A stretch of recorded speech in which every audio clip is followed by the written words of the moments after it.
Hello, everyone. Welcome to a new webinar from IMPACTIVE. Thank you for waiting. Thank you for your patience. We had a few technical issues. Hopefully, they're sorted now. Welcome to one of our webinars within IMPACTIVE, which is a European project funded by Horizon Europe, working on mechanochemistry, a very cool technique to hopefully make pharmaceuticals a little bit greener, because we're gonna stop using solvents and use very cool laboratory techniques from now on. Now we are streaming on YouTube, and we're trying to stream on LinkedIn as well. if you have any questions throughout the webinar, please feel free to use the chat on YouTube. And as soon as the LinkedIn transmission starts, you can also use the comments on that post on LinkedIn in the Impactive webpage, in the Impactive LinkedIn page, to just leave some questions there. We'll be monitoring both YouTube and LinkedIn for comments, and we'll pass the questions on to the speaker at the end of the talk. Today we are very happy because we've had some webinars already in Impactive, but most of them have been with sister projects in the same European framework doing green pharmaceuticals. But today we've invited one of our very own partners in the project. We invited a researcher from IST-ID, which is a research institute in Portugal. I'm not going to read the whole name in Portuguese because it's very long. It's a private non-profit organization working in science and technology, and also working on technology transfer to scale up and commercialize research. So the team in IST-ID, I hope I said the name right every time because I'm a little bit dyslexic. So IST-ID, the team that is working in mechanochemistry, crystal engineering, and solid state characterization using X-ray diffraction. And that's the different roles they play within the Impactive Consortium. With two main goals, which are to develop mechanochemistry multi-component crystal forms of pharmaceutical ingredients that we're going to explore within the project, and then also to provide characterization using X-ray crystallography, different techniques, single powder, powder, single crystal, a bunch of different techniques to characterize the products that we manufacture in Impactive. And today from IST-ID, we've got researcher Vânia André, who originally studied chemical engineering and then a master's in chemical engineering and applied chemistry. And after that, a PhD, a European PhD in chemistry, and has been a researcher in IST-ID for a while now, where she works in very specific areas, including crystal engineering, supramolecular chemistry, crystallography, and mechanochemistry. So her expertise and her collaborations with Impactive are very much valued. She's got an amazing CV. She's been involved in the design, synthesis, characterization of dozens of novel compounds, and she's got over 115 papers published, a few patents as well. And now within Impactive, she's the lead of Work Package 3. Probably Work Package 3 means nothing to you, but basically the project is structured in work packages, which are like groups of people that work on the same, with the same goals and the same objectives to sort of divide the work that we do in the project. I'm going to stop talking because I think it's been like 3 minutes of me non-stop. I want to thank Vânia for joining us today and just leave her the floor to give her presentation. Again, if you've got any questions at the end, Vânia will answer them very, very kindly. So just leave them on YouTube as I think in the chat, or maybe leave them on LinkedIn as a comment, and we'll read them. We'll pass them on to Vânia and answer at the end. Again, thank you so much, Vânia, for joining us. The floor is yours. Good afternoon. Thank you, Fernando, for the kind introduction, and all the other the team for organizing these webinars. And welcome everyone, and thank you for joining us today for this webinar. I'm here representing IST-ID team, and in the next few minutes, I'll introduce you to who we are, where we are based, and most importantly, how our work fits into a larger collaborative research effort, which is this Impactive project. And starting by telling you a little bit about IST-ID. So we are based in Portugal, in Lisbon, and IST-ID is the acronym for Associação do Instituto Superior Técnico para a Investigação e Desenvolvimento. That, as Fernando said, is a private not-for-profit institution that aims to carry out science and technology activities, both at national and international levels, and it carries out R&D and I in projects in diverse areas of expertise. And I must tell you that one of the founding associates of IST-ID was Instituto Superior Técnico from the University of Lisbon, and through partnership agreements, Instituto Superior Técnico makes available the majority of the facilities where the IST-ID activities are carried out, which means that most of the activities that are developed within IST-ID are in fact developed at Instituto Superior Técnico. And here in Lisbon, myself and Teresa Duarte are researchers at Centro Clínico Estrutural, a research center from Instituto Superior Técnico, and Institute of Molecular Sciences, which is an associated laboratory also within this work, and that includes all other universities. But even though our team is often called as IST-ID team, we are working in partnership with two of different institutions here in Portugal, each one with its own strengths. So we also count in the team with Mafalda Sarragusa, that is a researcher at the Associated Laboratory for Green Chemistry, Requinte, that is based at Faculty of Pharmacy at the University of Oporto. And we also count with the valuable contribution of Clara Gomes, a researcher also at the Associated Laboratory for Green Chemistry, but based at the Nova University of Lisbon, on the other side of the Tagus River. And rather than duplicating efforts, we design our work so that each of the sites does what it does best, and we then integrate the results for better and successful outcomes.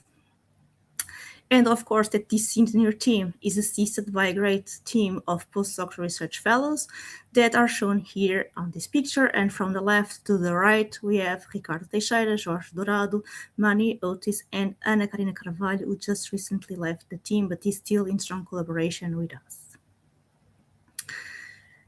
And where do we fit within IMPACTIVE? As Fernando was saying at the beginning of this presentation, and he was introducing this webinar, IMPACTIVE is divided into different work packages, and the IST-ID team has the major role in the work package 3, called multi-component forms and formulation. And what do we do within work package 3?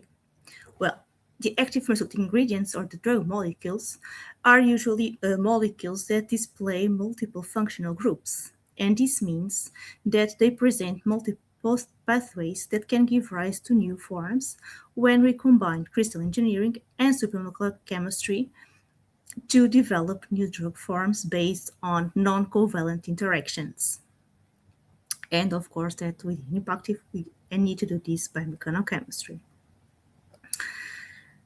But what is crystal engineering? Well, we can see crystal engineering as a molecular matchmaking agency, because we need to find molecular organization and to find strategic organization so that we can match molecules with the ones that would suit and would benefit from non-covalent interactions to give a new entity with better properties in the end. With this, it's also very important that we try to predict the molecular assembly of the final solids, and what we aim for is to tailor new functional materials with novel properties that can give better performance of the drugs in the end. So what we're trying to do is to make crystals or to make new forms with a purpose.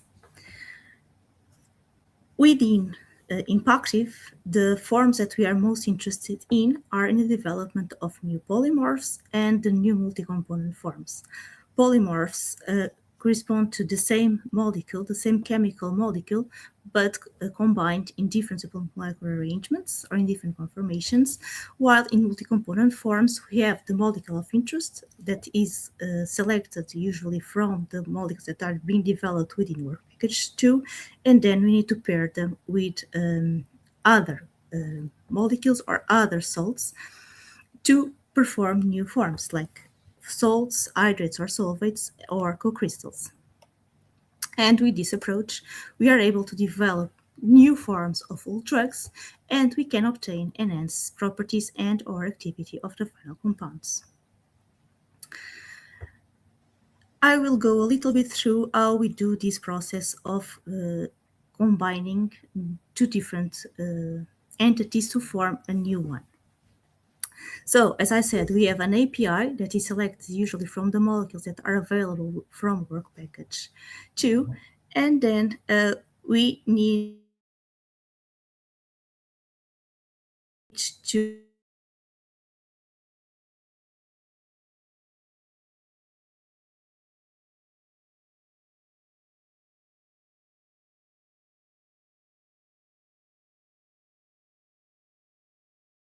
on the rational design and data mining.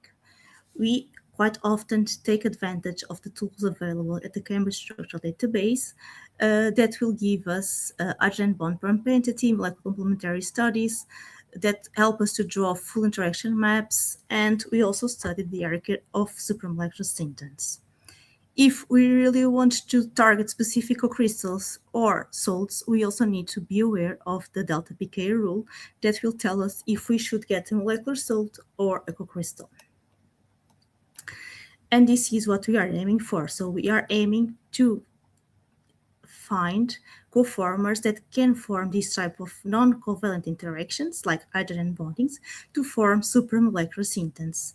So you have here, in this image, the most common supramolecular synton that we are aiming for when we do these searches. And when we select a list of possible coformers, we need to go on and to perform the synthesis.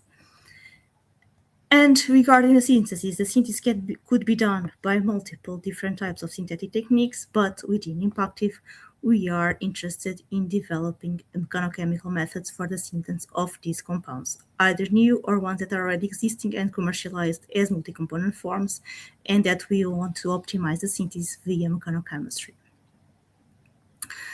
Mechanochemistry explores the use of mechanical forces to promote a reaction that in our case would be a supramolecular reaction and not covalent, but it can also promote covalent reactions.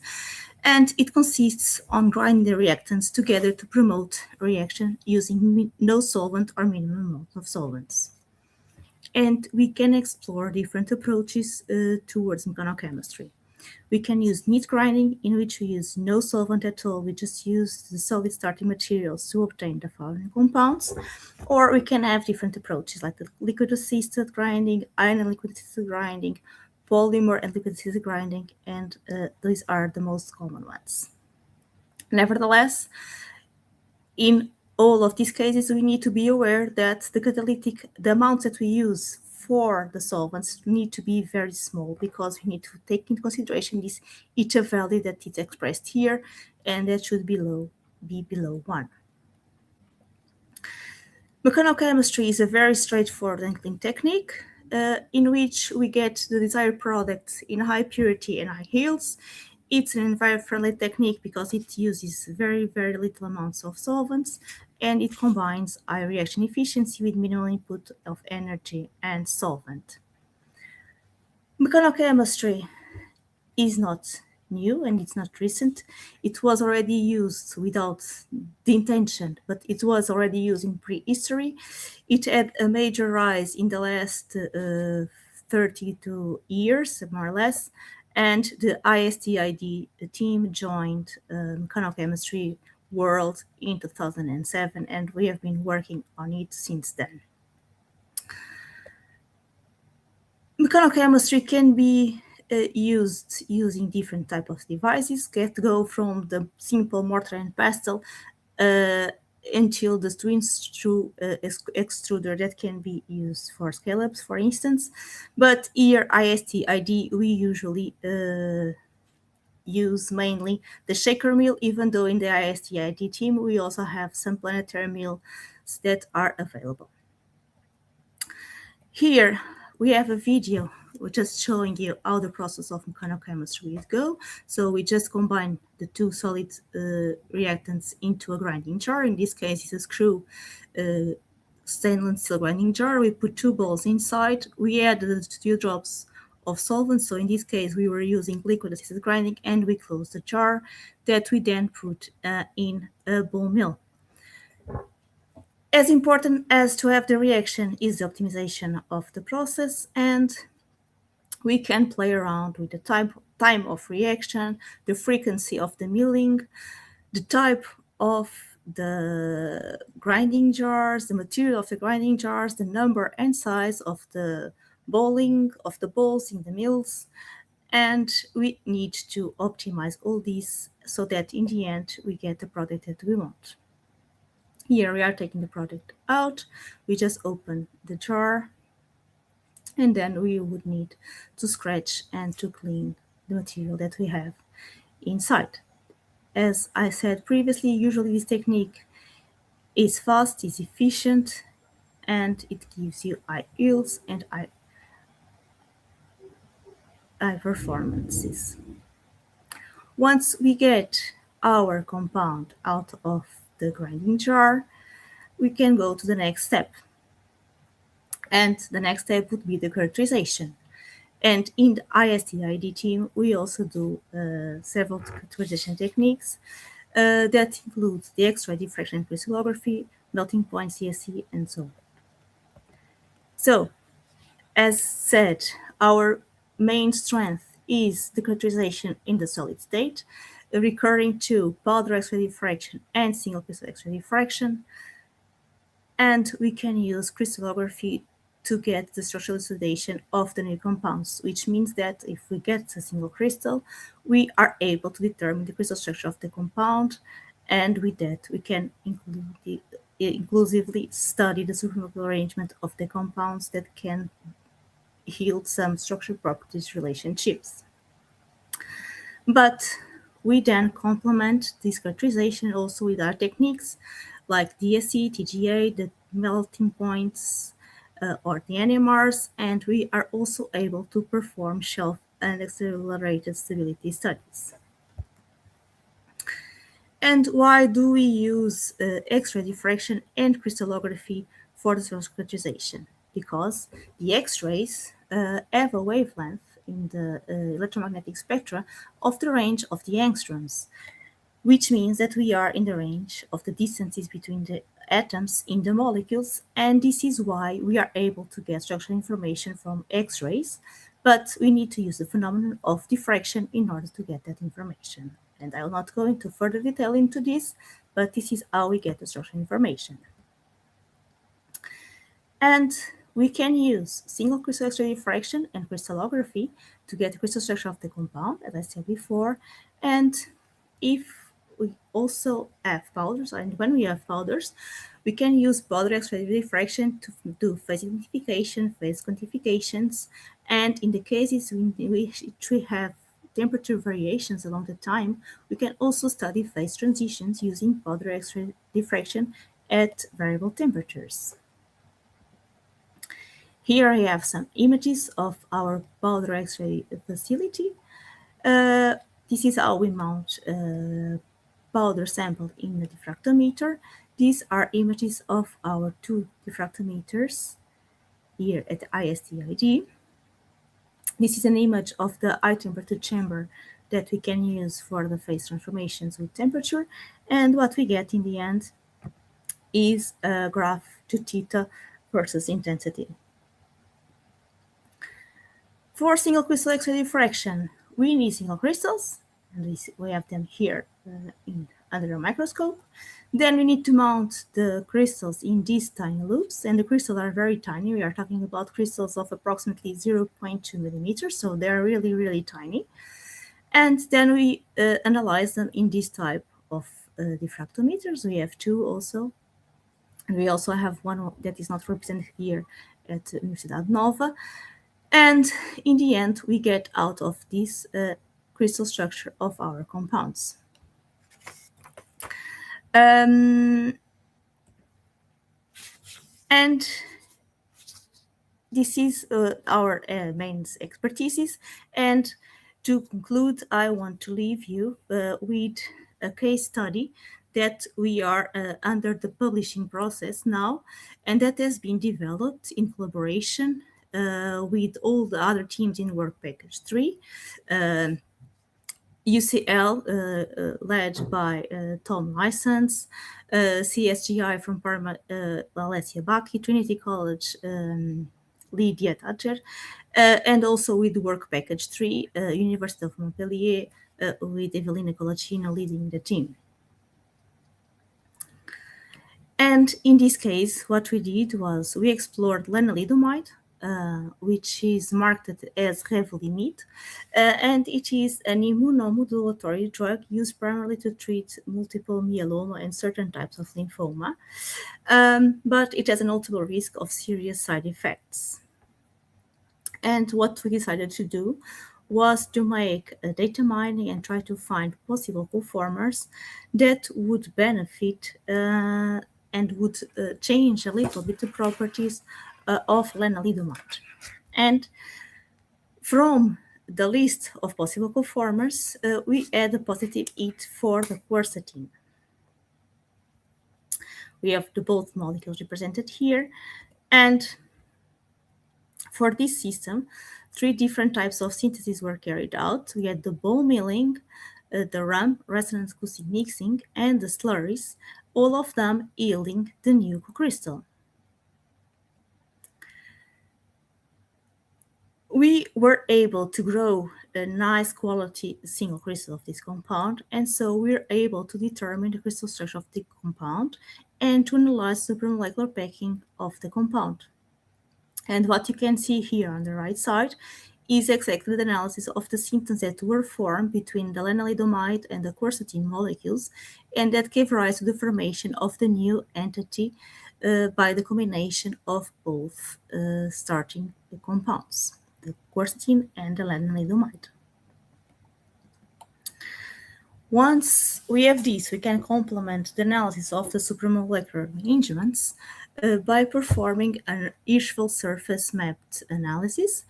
And that's what we have here, and analyzing the 2D fingerprints plots. And we see here again that the type of interactions that give rise to the new form are basically this OH and the NH that were also represented here in this type of packing interpretation. But as I said, our goal is always to change and to obtain compounds that are stable or that are more soluble, that have suitable properties for pharmaceutical applications. And so in this case, we have analyzed the stability of our compound using accelerated conditions. And we have seen that, in fact, our co-crystal is stable over the time under these conditions, which means that it would be a suitable candidate for the applications that we are aiming for. Regarding the solubility, we have also performed some studies. This co-crystal was studied in different biological media with different pHs. And we see that in this case, we have not increased the solubility of our compounds. We have decreased it, but nevertheless, this can also be explored for possible applications of controlled release of drugs.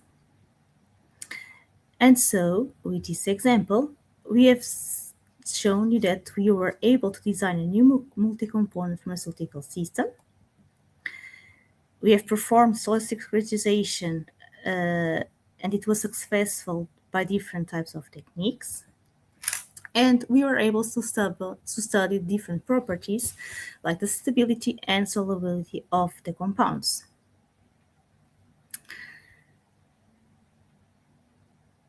And going back to IMPACTIVE and the workflow of IMPACTIVE, no single team or no single lab would be able to tackle IMPACTIVE goals alone. And it is why the consortium brings together complementary teams across disciplines, methods, geographies. And that is why collaboration across the different teams and the different work packages is fundamental.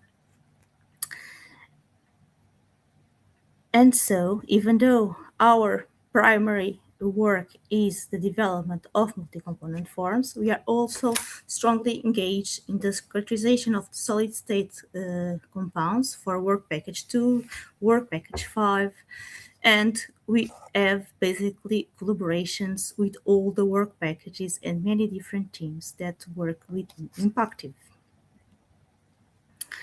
Just some final remarks before concluding. The IST-ID team includes members not only from IST Técnico, but also from two other institutions from Portugal. Our goal within IMPACTIVE is to develop multi-component pharmaceutical systems based in crystal engineering and supermolecular chemistry principles. We aim to synthesize and to optimize the synthesis by mechanochemistry of those compounds. We take very serious and we always strive to have a complete solid-state characterization of the compounds developed within work package 3, as well as from other work packages, and we collaborate with all the other work packages, contributing to optimize over workflows within IMPACTIVE. Finally, I need to thank all the consortium, in particular the units from University of Montpellier, UCL, TCD, CSGI, and thank you all for your kind attention.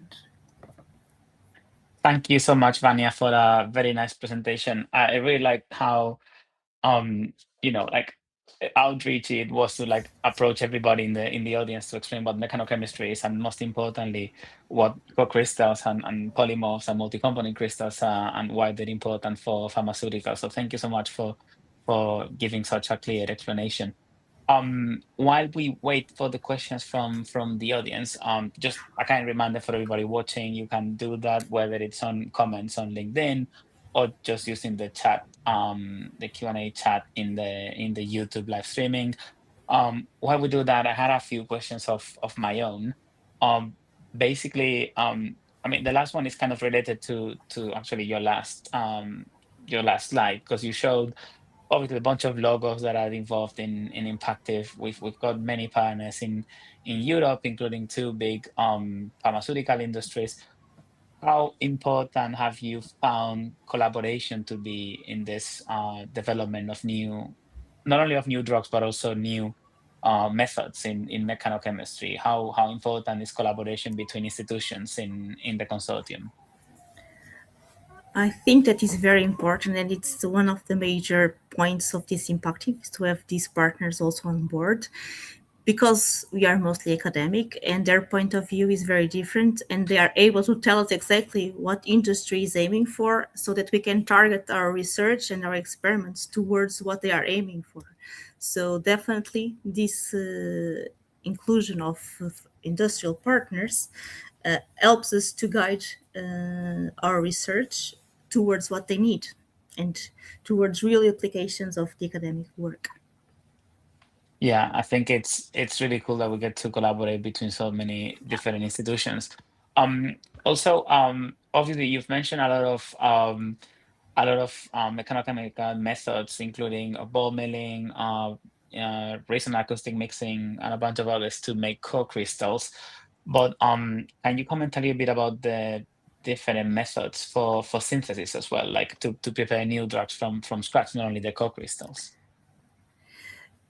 Yeah, and in this well, I put there the mortar and pestle, but we barely use it because it's the mortar and pestle. It's grinding, yes, but it's very dependent on the user, on the conditions, because it's open to air and it's very exposed. Then we have the different methods. We have the ball milling, the rum, and the extrusion. And they should all give, and in this example that we have shown, we have tested it first by ball milling because we have a smaller scale. And then we have also collaborated with Work Package 2 that uses the RAM system, and they've explored it also by RAM. And with RAM, you can go for a little bit larger scales. But nevertheless, the idea is that we, independently of the method that we use, we can always get our forms by mechanochemistry. That's that's interesting. We got a question. Sorry, I got distracted because we got a question from the audience. So we're trying to respond as many as possible, because it's a way of getting better engagement. So we've got a question from someone in an audience saying, in terms of energy efficiency, how does this new approach compare to traditional approaches using solvents and solvent-based methods? the question is about the whole life cycle analysis, but I understand that's very complex. Have you done any analysis on energy efficiency for the processes?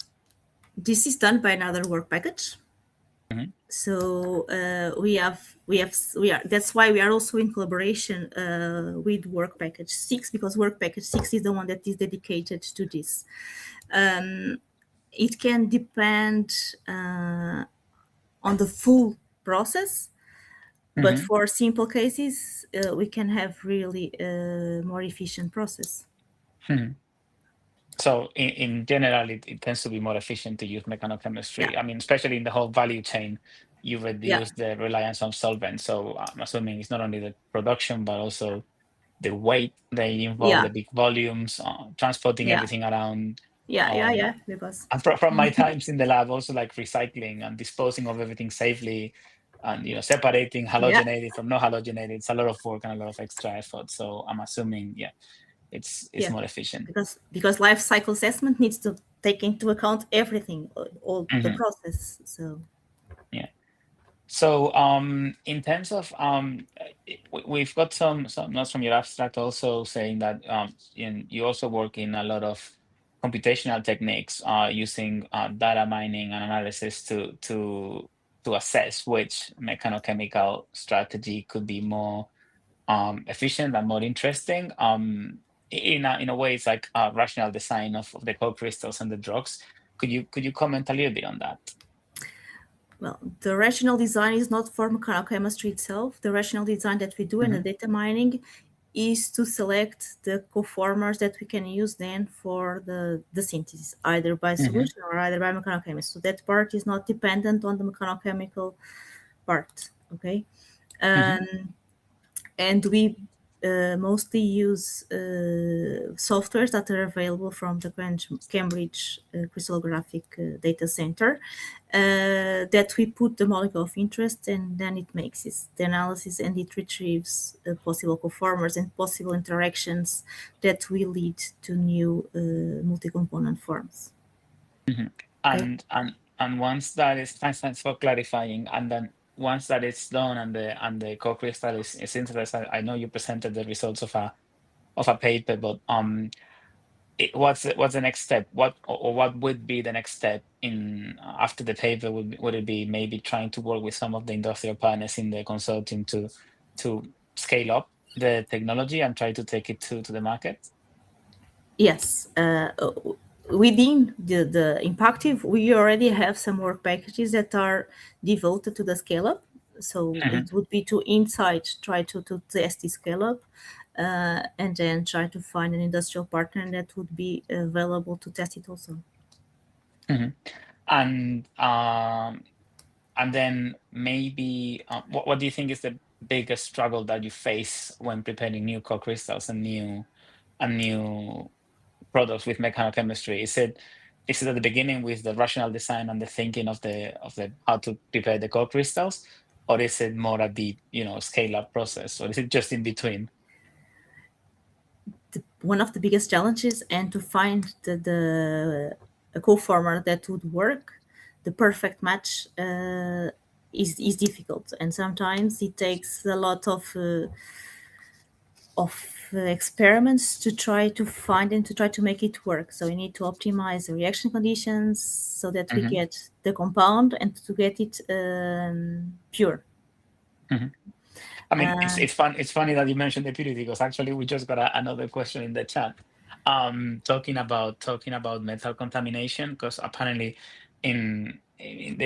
this person's commenting on their PhD work, and they're saying that sometimes the extruder and the materials in the balls and the extruders and whatever, because the metals they contaminate the products. Have you found that working with specific alloys or metals, like maybe make less corrosive environment or less dangerous couplings in mechanochemistry?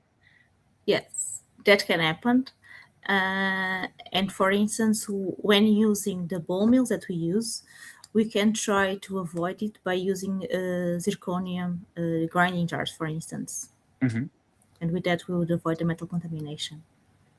Is that easy to move into extruders and industrial setups too? At this point, it's still not very easy, but I think that's the scale up of mechanochemistry is in progress, and we are making good progresses. So Yeah, I mean, definitely, and I know the project is making great progress into moving things to industry. yeah, I think that the cool part of having researchers and industry within the same consortium and meeting regularly is like to facilitate that precise transfer. So that's good. I mean, again, I'm assuming that people are just curious because they've worked in that specific field. If anybody has any questions, we've got a open social media channels and open email. I think it's info@mechanochemistry.eu. You can send us your questions and we can pass them on to the researchers. Same if you want like collaborations to be established or set up. I am checking again, but I don't think we have any more questions from the audience. I don't know, Vanya, if you maybe have anything else that you want to mention. Anything that you liked from working the project so far, because I know with this series of webinars, we're a little bit like already almost at the end of the project. So it's been 3 years working together with a very, very active consortium. Any positive spin on the experience so far? What's been the most fun part of working in such an international team of researchers? yeah, it has been great. The networking and the collaboration within the project is really good. We are really engaged. Everyone is really engaged. And please pay attention in the next few months because the project is finishing and our most interesting results are coming out very soon. So stay tuned to Impactive because we have news very, very, very soon. Yeah, stay tuned to the webpage, the newsletter, the webinars. Yeah, We've got tons of papers coming out.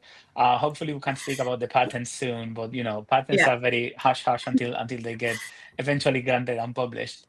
But yeah, it's been a great experience. So I'm sure you cannot say a lot about what's coming up, but I think it's really interesting. That what do you think has been more challenging and more interesting of being in this team?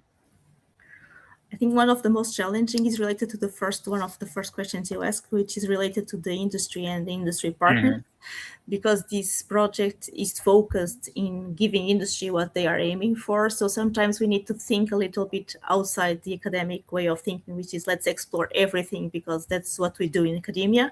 Let's focus on what industry is looking for. So that was challenging, but sometimes we had to let's stop our way of thinking and go towards what we were aiming for in the industry. Mhm. That was one of the most challenging parts, but that Mhm. was also one of the most interesting parts to start I thinking in a think different way.